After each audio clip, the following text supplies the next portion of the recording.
Welcome to Hillview hotel Kakkanad. ഞാൻ hotel ഹിൽവ്യൂവിലെ executive chef Unnikrishnan. ഞാൻ ഇന്നിവിടെ ചെയ്യാൻ പോകുന്നത് ഒരു സ്പെഷ്യൽ ഡിഷാണ്.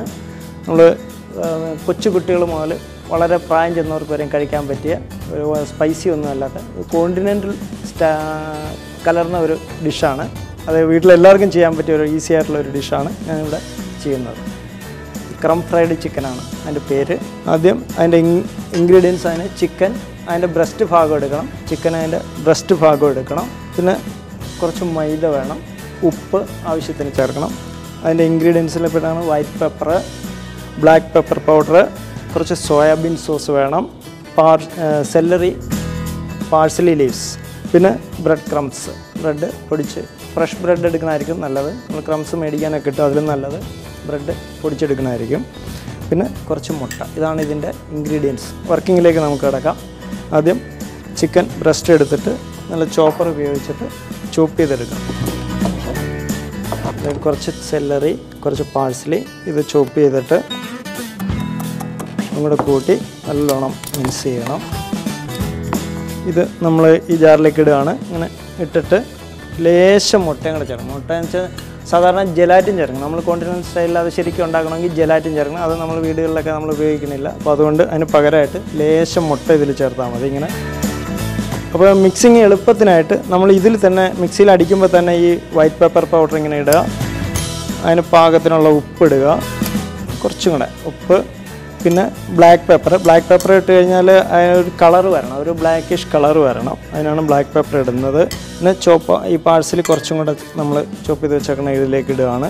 പിന്നെ ഇതിലേക്ക് കുറച്ച് സോയാബീൻ സോസ് ഒഴിക്കണമെന്ന് വെച്ചാൽ ഇതിൻ്റെ കളറ് ശരിക്ക് ഒരു ബ്രൗൺ ബ്ലാക്ക് കളർ വരാൻ വേണ്ടിയിട്ടാണ്. ഇത് ഇനി ഫൈൻ പേസ്റ്റാക്കി.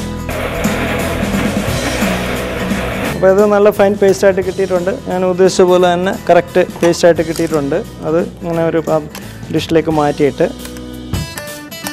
ഇതിൻ്റെ മിക്സിങ് റെഡി ആയിട്ടുണ്ട്. ഏകദേശം എല്ലാ ചേരുവകളും ആയിട്ടുണ്ട്. ഇത് നമ്മളിനി അടുത്ത ഘട്ടത്തിലേക്ക് കടക്കുകയാണ്. ആദ്യമേ ഒരു മസ്ലിൻ ക്ലോത്ത് ഇങ്ങനെ വിരിക്കും.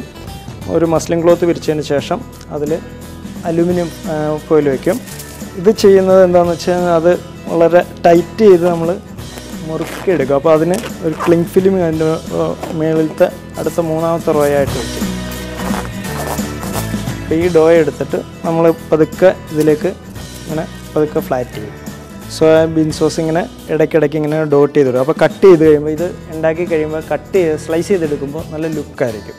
അപ്പോൾ ഇതിൻ്റെ അകത്ത് മുട്ടയുടെ വെള്ള അത് ബോയിൽ ചെയ്ത് എഗ്ഗിൻ്റെ വെള്ളം മാത്രം എടുത്തിട്ട് സ്ലൈസ് ചെയ്ത് ഇതിൽ വെക്കുകയാണെങ്കിൽ ഇത് റോൾ ചെയ്ത് വീണ്ടും നമ്മൾ കട്ട് ചെയ്യുമ്പോൾ കാണുമ്പോൾ നല്ല ലുക്കായിരിക്കും, കാണാൻ നല്ല സ്റ്റൈലായിരിക്കും. അപ്പോൾ അതിന് നമുക്ക് അങ്ങനെ ഒരു ഇൻഗ്രീഡിയൻറ്റും കൂടെ ഇതിലേക്ക് ചേർക്കുന്നുണ്ട്. അങ്ങനെ വലുതാക്കി മുറിച്ചിട്ട് ഇങ്ങനെ ഇതിലേക്ക് വെച്ചാൽ മതി, വെച്ച് കൊടുത്താൽ മതി, പാക്കിംഗ് ആയിട്ട് കൊടുത്താൽ മതി. ഇനി ഇത് അതിൻ്റെ ഉള്ളിൽ വരും. ഇതിങ്ങനെ പാക്കിംഗ് നല്ല ഉള്ളിൽ വരും.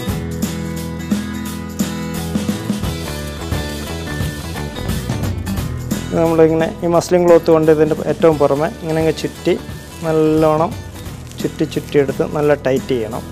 ഇത് ചെയ്ത് ഇങ്ങനെ ടൈറ്റ് ചെയ്ത് കഴിയുമ്പോഴത്തേക്ക് ഇത് നല്ല ബലമായിട്ട് ഉള്ളിൽ നല്ല ടൈറ്റാവും.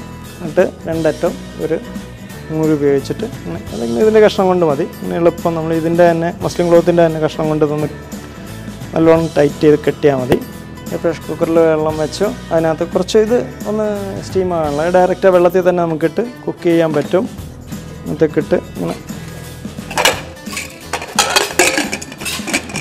ഒരു 2 വിസിൽ വരുന്ന വരെ വേണം. അത് കുക്കായി വരും.